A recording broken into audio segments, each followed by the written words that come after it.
એગ્રીકલ્ચરના વિશેષ બુલેટિનમાં આપનું સ્વાગત કરું છું। આ બુલેટિનમાં આપણે જોઈશું કે ભારત સરકારે ખેડૂતોને શું વિશ્વાસ આપ્યો છે, સાથે એ પણ નજર કરીશું કે ક્યાં ટેકાના ભાવે ખરીદી થઈ રહી છે, સાથે એ બી જોઈશું કે હવામાન વિભાગે શું આગાહી કરી છે। આ બધા સમાચારો પર નજર કરીએ એ પહેલાં જોઈએ હેડલાઇન્સ। ભારતના કૃષિ ક્ષેત્ર માટે મોટા સમાચાર। મિનિસ્ટ્રી ઓફ એગ્રીકલ્ચરે ખાતરી આપી કે વેસ્ટ એશિયામાં ચાલી રહેલા તણાવના દેશના ખેડૂતો અને ખેતી પર કોઈ નકારાત્મક અસર નહીં।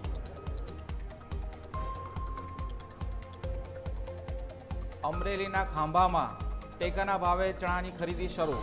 સરકાર દ્વારા ટેકાનો ભાવ 1175 પ્રતિમણ નક્કી કરાયો। ખુલ્લા બજારમાં ચણાનો ભાવ 1000થી 1050ની વચ્ચે। ખુલ્લા બજાર કરતાં ટેકાના ભાવ વધારે।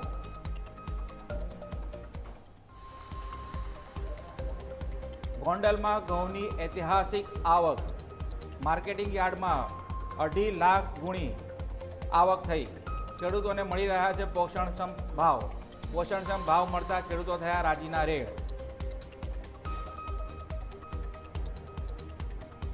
અરવલ્લીના વાત્રક જળાશયમાંથી કેનાલમાં પાણી છોડાયું। જમણા કાંઠામાં કેનાલમાં 50 ક્યુસેક તો ડાબા કાંઠામાં 70 ક્યુસેક પાણી છોડાયું। કેનાલમાં પાણી છોડાતા ખેડૂતોમાં આનંદનો માહોલ। ગુજરાતમાં ફરી બદલાશે હવામાન। હવામાન વિભાગની આગાહી। આગામી 8 એપ્રિલે આસપાસ દક્ષિણ ગુજરાતમાં હળવાથી મધ્યમ વરસાદની સંભાવના। વેસ્ટર્ન ડિસ્ટર્બન્સના કારણે રાજ્યમાં થઈ રહ્યો છે વાતાવરણમાં પલટો।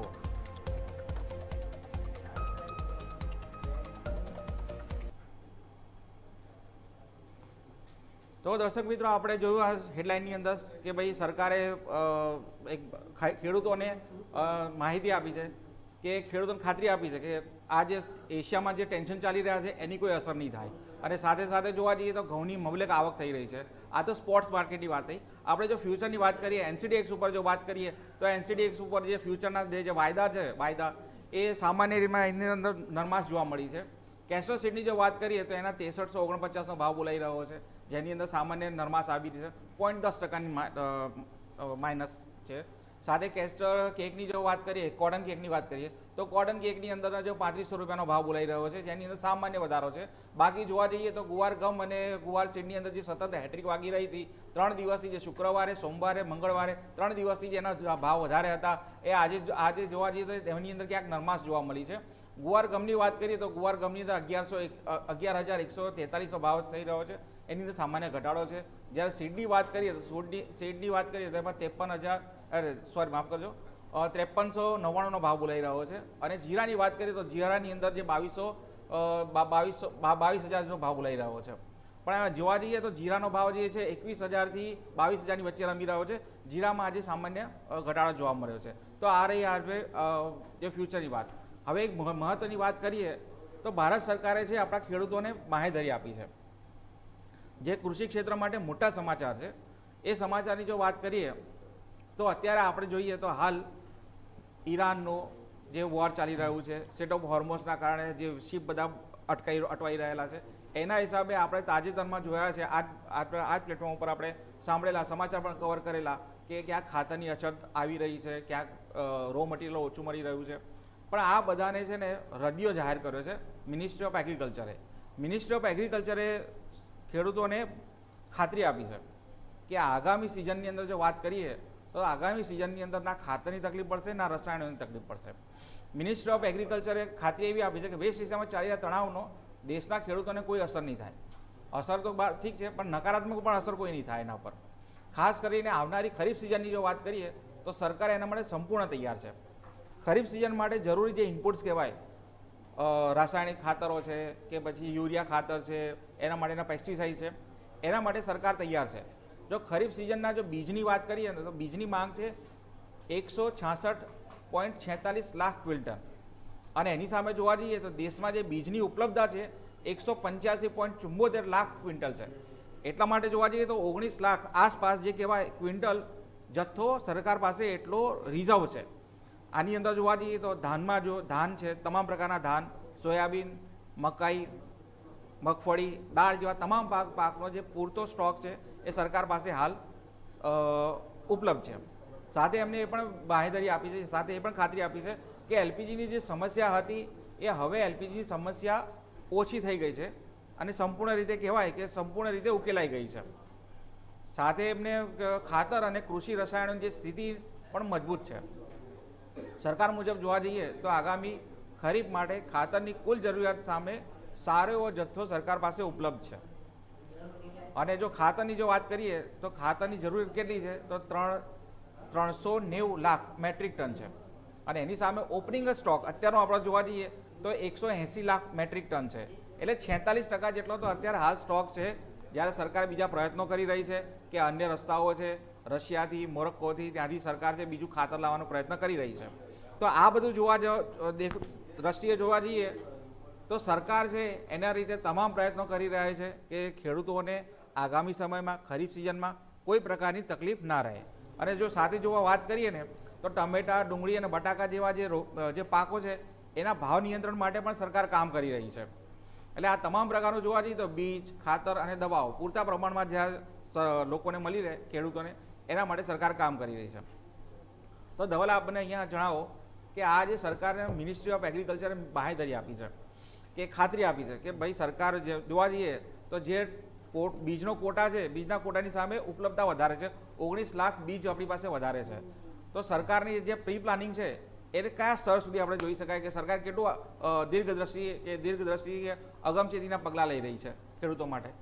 એટલે આપણે જોઈએ તો ફક્ત ગુજરાતમાં નહીં, ભારતની અંદર પણ હવે આ વસ્તુ શરૂ થઈ ગઈ છે અને વિવિધ કૃષિ યુનિવર્સિટીઓના માર્ગદર્શનથી જે ઉત્પાદકતા છે તે વધારવાનો પ્રયત્ન કરવામાં આવી રહ્યો છે. એટલે કે આની અંદર એક બીજમાંથી વધુમાં વધુ કેટલો પાક લઈ શકાય, તે સિવાય ઓછા ખાતર નાખીને વધુ પાક કઈ રીતે લઈ શકાય, આવા અલગ અલગ કૃષિ યુનિવર્સિટીઓના અને કૃષિ અધિકારીઓના માધ્યમથી સંશોધનો કરવામાં આવી રહ્યા છે અને તેનો લાભ ખેડૂતોને આપવામાં આવી રહ્યો છે. એટલે હવે સારી વસ્તુ એ થઈ છે આપણા ગુજરાતમાં તો કે ભાઈ જે કૃષિ વૈજ્ઞાનિકો છે, કૃષિ યુનિવર્સિટીના તે ખેતરો સુધી જાય છે, ખેડૂતોને માર્ગદર્શન આવે છે. હેલ્પલાઇનનો શરૂ કરવામાં આવી છે, ખેડૂતો ગમે ત્યારે આ અધિકારીઓને ફોન કરીને માર્ગદર્શન મેળવી શકે છે. એટલે આ પરિસ્થિતિની અંદર ઉત્પાદકતા વધવી સ્વાભાવિક છે અને તેને જ કારણે અત્યારે આપણે જોઈએ તો એક સરપ્લસની સ્થિતિમાં છે તેવું કહી શકીએ. કારણ કે બગાડો કઈ રીતે ઘટાડવો તે પણ અહીંયા એક શીખવાડવામાં આવી રહ્યું છે, તેના માટે પણ પગલાં લેવામાં આવી રહ્યા છે.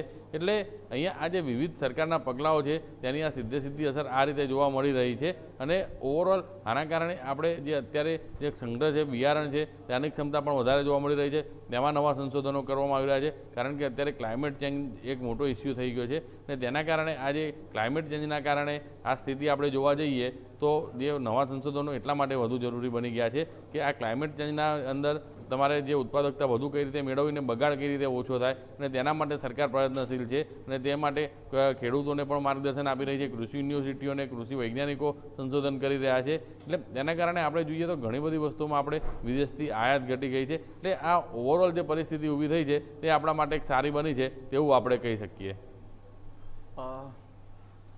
જી ધવલ, ધન્યવાદ માહિતી આપવા માટે. હવે આપણે જો અહીંયા જો વાત કરીએ ને તો સરકારે છે ને એક વસ્તુ ઉપર કહેવાય કે સરસ રીતે કામ કર્યું છે. એક તો ખેડૂતોને જે મહત્ત્વની જરૂર છે ખાતર, એની વ્યવસ્થા કરી છે. સાથે સાથે જે બીજ છે એની પણ વ્યવસ્થા કરવામાં આવી છે. અને આમ જોવા જઈએ તો સરકાર જે એમએસપીનો જે ફાયદો છે, સરકાર જોવા જઈએ તો દરેક કૃષિ કમોડિટી છે, એગ્રી કમોડિટી છે, એના એમએસપીના જે દિવસે દિવસે ભાવ વધારે છે જે ખેડૂતોની માંગ પ્રમાણે. હવે આમ જોવા જઈએ તો ટેકાના ભાવ સરકાર એટલા માટે કરી રહી છે કે જેથી ખેડૂતોને ફાયદો થાય અને ખેડૂતોને જે ખુલ્લા બજારમાં જે એમની જોડે લૂંટ થાય છે એ લૂંટ ના થાય અને ખેડૂતોને ટેકાના પોષણક્ષમ ભાવ મળી રહે. હવે આ જોવા જઈએ તો અમરેલીમાં પણ ટેકાના ભાવે જે ચણાની ખરીદી થઈ છે ને એ આ વસ્તુને આદર્શ રીતે પુરવાર કરે છે કે સરકારની જે એમએસપીની જે યોજના છે એ ખેડૂતોના હિતમાં છે. અમરેલીના ખાંભામાં જો વાત કરીએ તો ટેકાના ભાવે ખરીદી ચાલુ થઈ ગઈ છે. ખેડૂતોને યોગ્ય ભાવ મળે એના માટે સરકાર એમએસપી લાવતી હોય છે અને એના ખેડૂતો ભરપૂર રીતે ઉપયોગ કરે છે. અમરેલીના બગસરા અને ખાંભાની અંદર ટેકાના ભાવે ખરીદી ચાલુ થઈ છે. ખેડૂત દીઠ 90 મણની મર્યાદામાં ચણાની ખરીદી થઈ રહી છે. આશરે 50 જેટલા ખેડૂતોને મેસેજ કરીને બોલાવવામાં આવ્યા છે. એટલે એવું નથી કે દરેક કે આવો અને વેચી જાઓ, એવું નથી.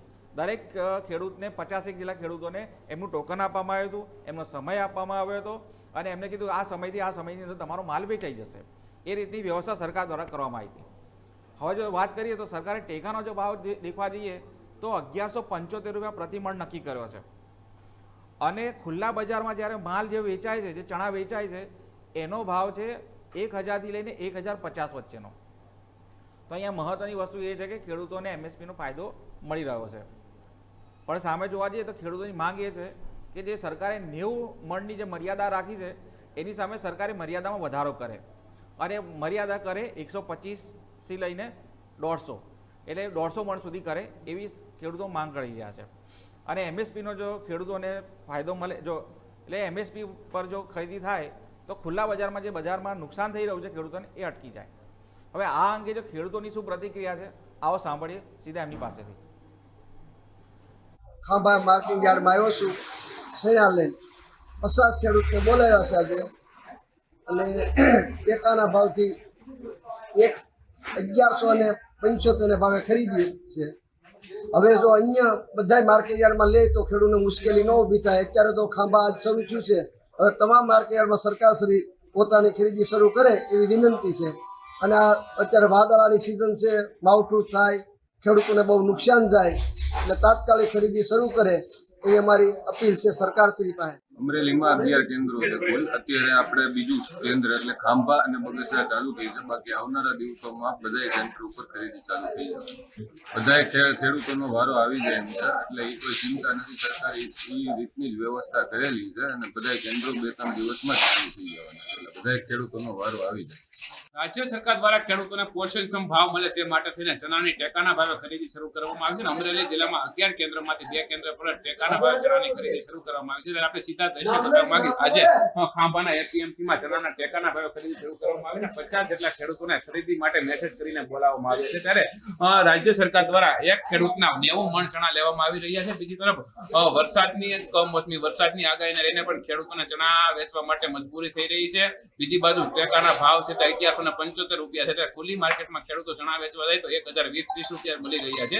દરેક ખેડૂતોની માંગ છે કે ચણાના ભાવ પણ પૂરતા મળી રહ્યા છે ને પોષણક્ષમ ભાવ મળી રહે. પણ બીજી બાજુ અન્ય કેન્દ્રમાં ટેકાના ભાવ ખરીદી શરૂ થાય તેવી માંગ ખેડૂતોની છે.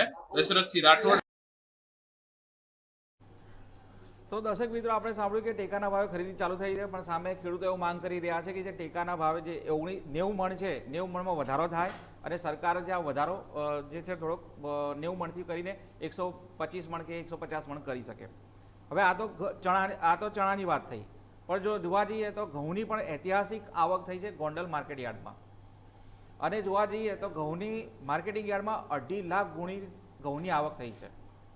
અને જોવા જઈએ તો ચારે બાજુ ઘઉંથી જ્યાં નાના નાના ટીલીઓ ભરાઈ હોય, ડુંગરો ઉભરાય હોય એવો માર્કેટિંગ યાર્ડની અંદર હાલ એવો જોવા મળ્યો હતો. સૌરાષ્ટ્રભરના ખેડૂતો ઘઉંનો જથ્થો લઈને અહીંયા આવી પહોંચ્યા હતા.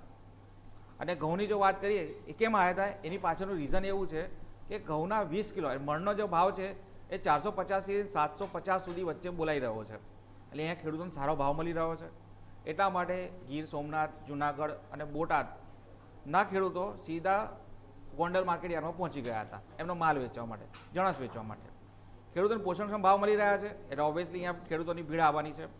અને ભીડ ત્યાં સુધી વધી ગઈ કે વ્યવસ્થા જાળવવા માટે બીજી જે જાહેરાત ના થાય ત્યાં સુધી સરકારે એટલે તંત્રએ નવા માલની ખરીદ વેચાણ રોકી દીધું. એટલા સુધીના ત્યાં લોકોનો ધસારો વધ્યો હતો. તો આવો સીધો સાંભળીએ કે તંત્ર દ્વારા શું પ્રતિક્રિયા આપવામાં આવી છે, આ અંગે શું કહેવામાં આવ્યું છે, આવો સાંભળીએ. ગોંડલ માર્કેટિંગ યાર્ડ ખાતે ઘઉંની આવક કરવામાં આવી હતી. જે રીતે સમગ્ર સૌરાષ્ટ્રના ખેડૂતોને ગોંડલ માર્કેટિંગ યાર્ડ ઉપર ભરોસો છે અને જે રીતે આખા ભારતમાંથી ને વિશ્વમાંથી વેપારી ઘઉં ખરીદવા આવે છે, એ રીતે આજે લગભગ 2.25 લાખથી 2.5 લાખ ગુણીની બમ્પર આવક ગોંડલ માર્કેટિંગ યાર્ડમાંથી થઈ હતી. ગોંડલ માર્કેટિંગ યાર્ડ આજે આખું માર્કેટિંગ યાર્ડ ઘઉંથી છલકાઈ ગયું છે. જાણે ઘઉંનો દરિયો હોય એવું આજે ગોંડલ માર્કેટિંગ યાર્ડ દેખાય છે. તો દર્શક મિત્રો, આપણે સાંભળ્યું કે તંત્ર એટલે જે એપીએમસી દ્વારા એવું કહેવામાં આવ્યું કે અહીંયા ઘઉંનો દરિયો છલકાઈ ગયો છે અને કહેવાય કે બહુ સારી એવી આવક થઈ રહી છે ઘઉંની. હવે જો બીજે એક સમાચાર ઉપર જો નજર કરીએ તો મનરેગા, જેનું નામ બદલાઈને થઈ રહ્યું છે જીરામજી. હવે આની અંદરની જો વાત કરીએ તો મનરેગાની અંદર જે યોજનામાં રોજગારીનો જે મોટો ઘટાડો જોવા મળ્યો છે. એ ઘટાડાની જો વાત કરીએ તો વર્ષ 24ની સરખામણીમાં 7,000 એટલે 7,84,000 માનવ દિન રોજગારી અપાઈ હતી. એની સામે 25નો જોવા જઈએ આંકડો તો 5 લાખ આસપાસ બોલાઈ રહ્યો છે, 5,38,000, એટલે 2 લાખ જેટલો ઘટાડો આવી રહ્યો છે. અને જોવા જઈએ તો માત્ર જે કહેવાય કે 1,500 લાખ નું વળતર મળ્યું હતું, એની સામે એક જ વર્ષની અંદર 2.46 લાખ માનવ દિન રોજગારીનો ઘટાડો જોવા મળ્યો છે. તો આની અંગેની શું પ્રતિક્રિયા છે, શું છે, આપણે આવો સાંભળીએ. મનરેગા યોજના, જેનું વર્તમાન સમયમાં કેન્દ્ર સરકાર દ્વારા નામ બદલીને બીબીજી રામજી કરવામાં આવ્યું છે. આ યોજના અંતર્ગત ગ્રામીણ વિસ્તારમાં ગ્રામીણ લોકોને 100 દિવસ રોજગારી આપવાની જોગવાઈ કરવામાં આવી છે. પરંતુ મહેસાણા જિલ્લામાં વર્ષ 2024 અને વર્ષ 2025માં જે ડેટા સામે આવ્યા છે તે મુજબ વર્ષ 2024માં જે માનવ દિન રોજગારી આપવામાં આવી હતી તેની તુલનામાં વર્ષ 2025માં મનરેગા યોજના અંતર્ગત આપવામાં આવેલી માનવ દિન રોજગારી ઘટી છે. વર્ષ 2024માં જે વેતન ચૂકવવામાં આવ્યું હતું તેની તુલનામાં વર્ષ 2025માં ચૂકવાયેલ વેતન પણ ઘટ્યું છે. મહેસાણા જિલ્લામાં મનરેગા યોજનાનો જો તુલનાત્મક અભ્યાસ કરવામાં આવે તો મહેસાણા જિલ્લામાં વર્ષ 2024માં કુલ 7,84,908 માનવ દિન રોજગારી ઉપલબ્ધ કરાવવામાં આવી હતી, જ્યારે વર્ષ 2025માં 31 ડિસેમ્બર 2025ની સ્થિતિએ કુલ 5,38,047 માનવ દિન રોજગારી ઉત્પન્ન કરવામાં આવી હતી. જ્યારે વેતનની વાત કરવામાં આવે તો વર્ષ 2024માં શ્રમિક વેતન પેટે કુલ 2,073.38 લાખનો ખર્ચ કરવામાં આવ્યો હતો, જ્યારે વર્ષ 2025માં 31 ડિસેમ્બર 2025ની સ્થિતિએ શ્રમિક વેતન પેટે 1,499.45 લાખનો ખર્ચ કરવામાં આવ્યો છે. આમ મહેસાણા જિલ્લાની વાત કરવામાં આવે તો વર્ષ 2024ની સરખામણીમાં વર્ષ 2025માં ડિસેમ્બર અંત સુધીમાં મનરેગા હેઠળ પૂરી પાડવામાં આવેલી રોજગારી અને તેમાં ચૂકવાયેલ વેતન ખર્ચ બંનેમાં ઘટાડો નોંધાયો છે. વર્ષ 2024ના 7.84 લાખ માનવ દિન રોજગારી સામે વર્ષ 2025માં 5.38 લાખ માનવ દિન રોજગારી ઉત્પન્ન થઈ શકી છે, જે માનવ દિનમાં આશરે 2.46 લાખનો ઘટાડો દર્શાવે છે. અને શ્રમિકોને ચૂકવવામાં આવેલા વેતન ખર્ચમાં પણ ઘટાડો જોવા મળ્યો છે. વર્ષ 2024માં 2,073.38 લાખની ખર્ચ સામે 2025માં ઘટીને 1,499.45 લાખ ખર્ચ નોંધાયો છે. અને જેને કારણે આ આંકડા સ્પષ્ટ કરે છે કે મહેસાણા જિલ્લામાં જે મનરેગા યોજના હેઠળ જે રોજગારી આપવામાં આવી રહી છે, જેમાં 2024ની તુલનામાં વર્ષ 2025માં જે રોજગારી આપવામાં આવી તેમાં મોટો ઘટાડો નોંધાયો છે અને કામના કલાકો પણ ઘટ્યા છે, ત્યારે વેતનનું પ્રમાણ પણ ઘટ્યું છે. કમલેશ રાવલ. તો દર્શક મિત્રો, આપણે સાંભળ્યું કે મનરેગા જે જીરામજી છે એની અંદર આ જે માહિતી છે મહેસાણા જિલ્લા પૂરતી છે, બરાબર છે. મહેસાણા જિલ્લાની અંદર છે કે કામના કલાકો ઘટ્યા છે, સાથે સાથે જે એમને જે રોજગારી છે એ પણ ઓછી આપવામાં આવી છે. હવે જો અન્ય એક મહત્વના સમાચારો પર જો વાત કરીએ તો અરવલ્લી જિલ્લાથી આવી રહ્યા છે. આ જે સમાચાર છે તે ખેડૂતો માટે આનંદના કહી શકાય, ખુશીના સમાચાર છે. અરવલ્લીના માલપુરના વાત્રક જળાશયમાંથી પાણી છોડવામાં આવ્યું છે. અને જે કહેવાય કે એ જે વાત્રક જળાશયમાંથી જે કેનાલમાં પાણી છોડવામાં આવ્યું છે, 2 કાંઠાની કેનાલ છે, ડાબા કાંઠાની, જમણા કાંઠાની. તો જમણા કાંઠાની જો કેનાલની વાત કરવામાં આવે તો એમાં 50 ક્યુસેક પાણી છોડવામાં આવ્યું છે, જ્યારે ડાબા કાંઠામાં 70 ક્યુસેક પાણી છોડવામાં આવ્યું છે. હવે આ પાણી છોડવાથી ફાયદો શું થશે તો કે માલપુર, બાયડ, ધનસુરા જેવા તાલુકા છે એના 3500થી વધુ ખેડૂતોને આનો સીધો જ લાભ મળશે. જે ખેડૂતો અત્યારે ઉનાળુ વાવેતર કરી રહ્યા છે કે ખરીફની તૈયારીઓ કરી રહ્યા છે કે જમીનને જે કહેવાય ને કે વાવણી કરી રહ્યા છે, એ ખેડૂતોને સીધી આનો ફાયદો મળશે. અને આમ જોવા જઈએ તો ખેડૂતોને કુલ 1500 હેક્ટરથી વધુ જમીનમાં પિયત મળતું થશે. આ પિયતના કારણે જોવા જઈએ તો મકાઈ, બાજરી, જુવાર પાક જેવા જે પાક છે એ લોકોને નવજીવન મળશે. અને આ જે કહેવાય કે 10 એપ્રિલથી 12 એપ્રિલ સુધી વચ્ચે આજે પાણીનો રાઉન્ડ ચાલશે. અને કેનાલમાં પાણી છોડવાથી ખેડૂતોની અંદર આનંદનો માહોલ છે અને ખેડૂતો ખુશ થઈ રહ્યા છે. અને હવે જો અન્ય એક સમાચાર ઉપર જો વાત કરીએ તો આ તો ખુશીના સમાચાર, પણ હવે જો બીજી વાત કરીએ તો ખેડૂતો માટે થોડાક ચિંતાજનક સમાચાર જે કહેવાય કે રાજ્યના હવામાનમાં પલટો આવવાની સંભાવના હવામાન વિભાગે જાહેર કરી છે. હવે આ જે જાહેરાત કરી છે એની પાછળનું હવામાન વિભાગની દલીલ એવી છે કે વેસ્ટર્ન ડિસ્ટર્બન્સ થઈ રહ્યું છે, એના કારણે આ જે પરિવર્તન છે વાતાવરણમાં પલટો આવી શકે છે. હવે સામે જો વાત કરીએ તો કમોસમી વરસાદ કે જે કચ્છ, બનાસકાંઠા, પાટણ, મહેસાણા, સાબરકાંઠા, અરવલ્લી, મહીસાગર એટલે આ જે ઉત્તર ગુજરાત છે, ઉત્તર ગુજરાતમાં જે વરસાદની સંભાવના છે. અને એ સાથે 8 એપ્રિલ આસપાસ હવામાન વિભાગે આગાહી કરી છે કે જે દક્ષિણ ગુજરાતનો ભાગ છે, પંચમહાલ છે, ત્યાં છે વરસાદની શક્યતા વધારે જોવા મળી રહી છે અને કદાચ હળવાથી મધ્યમ પ્રકારનો વરસાદ થઈ શકે છે એવી હવામાન વિભાગે જાહેરાત કરી છે. અને આમ જોવા જઈએ તો 11 એપ્રિલના નવી સિસ્ટમ આવશે એવું હવામાન વિભાગ કહી રહ્યું છે. હવે આ સિસ્ટમના કારણે જોવા જઈએ તો આ સિસ્ટમથી થશે શું કે જે વાતાવરણમાં પલટો આવવાની જે શક્યતાઓ છે એ થોડી વધી શકે છે. અને સાથે એવું પણ કહી રહ્યા છે હવામાન વિભાગના વૈજ્ઞાનિકો કે ગરમીનું પ્રમાણ ધીમે ધીમે વધતું દેખાશે. અને જો વાત કરીએ તો ઉત્તર ભારતની બાજુ છે, ઉત્તર ભારતથી જો વાતાવરણમાં પલટો થયો આવવાની શક્યતા વધારે દેખાઈ રહી છે, ત્યાં વરસાદની સંભાવના વધારે જોવા મળી છે. એટલે ગુજરાત અને ઉત્તર ભારત વેસ્ટર્ન ડિસ્ટર્બન્સ આ ઉત્તર ભાગના જે કહેવાય ઉત્તર ભારતના પંજાબ, રાજસ્થાન આ બધા વિસ્તારોમાં અસર કરી શકે છે. પશ્ચિમની વાત કરીએ રાજસ્થાનમાં અસર કરી શકે છે, આપણા ગુજરાતમાં અસર કરી શકે છે. તો દર્શક મિત્રો આ બુલેટિનમાં બસ આટલું જ. અને અન્ય સમાચારો માટે જો આપણે જોવા જઈએ તો હવે અમારા જે સહયોગી છે એ અન્ય સમાચાર લઈને આવશે ન્યૂઝ કેપિટલ માર્કેટ. તો આપ જોતા રહો ન્યૂઝ કેપિટલ માર્કેટ, કારણ કે અમે છે નફાનું નવું સરનામું.